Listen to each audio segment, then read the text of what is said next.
പാമ്പിന്റെ കടി ഏൽക്കുന്നത് ഗൈസ്. നമ്മൾ പ്രാങ്ക് ചെയ്യാൻ പോകുന്നത് വേറെ ആരുമല്ല, വൺ ആൻഡ് ഓൺലി നമ്മളെ മമ്മീനാണ്. പ്രാങ്കിന്റെ മെയിൻ സാധനം പറഞ്ഞ ഇപ്പൊ ഭയങ്കരമായിട്ട് വൈറലായിക്കൊണ്ടിരിക്കുന്ന ഒരു സാധനം. അകത്ത് ചൂട് കാരണം ഇരിക്കാൻ വേണ്ടി പുറത്തോട്ടിറങ്ങിയ ഇതിന്റെ പ്രശ്നമാണ്.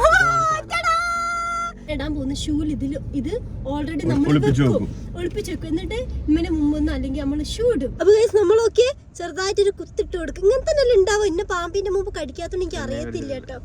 ഈ പാമ്പ് കടിച്ചാൽ ഞാൻ എങ്ങനെയാണ് ആക്ട് ചെയ്യേണ്ടത്? പെടച്ചു വീണാ മതി. വാല് കുറച്ച് ഇങ്ങോട്ട് അധികം കാണണ്ട. എന്തേ ആ ഷൂന്റെ ഉള്ളിൽ എന്തുണ്ട് തോന്നുമ്മാ? എന്തോ കടിച്ചണേ. അതെന്താ കടിച്ച ഭാഗം കാണിക്കും? എന്ത് ഇവിടുന്നോ വീട്ടിന്റെ ഉള്ളിന്നോ? അല്ല ഷൂസ് എറുമ്പായിരിക്കും.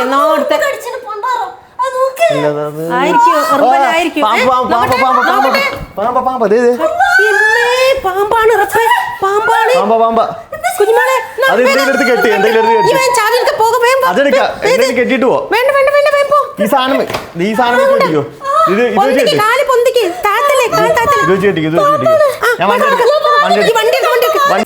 കാലെങ്ങനെ ഇത് കൊണ്ടുപോയി പേടിയാണ്. അറിയ നിലത്ത് വെക്കാൻ പറ്റുമോ?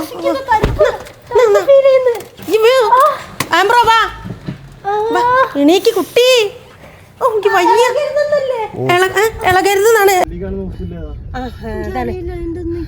റീനെ ഹോസ്പിറ്റലിലാ.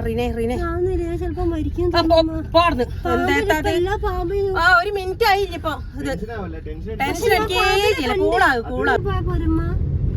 യൂട്ടൺ എടുക്കുക. എന്നിട്ടാ അല്ല നമുക്ക് നേരെ വീടൊന്ന് കരിക്ക് കുടിക്കണല്ലോ. എപ്പോഴും പറഞ്ഞ എപ്പോഴും കരിക്ക് കുടിക്കണോന്ന്. എന്താപ്പത്?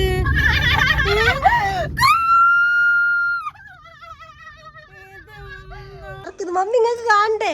ഇതാണ് സാധനം. കണ്ടത്? ഇത് റബ്ബറാണ് ഗൈസ്. ഉമ്മല്ലേ ഇവിടുന്ന് ഇങ്ങോട്ടാട്ടാ കണ്ടത്. ഇവിടുന്ന് ഇങ്ങോട്ട് കാണുമ്പോ പൊടച്ചു നോക്കി പാമ്പ് പോലെ.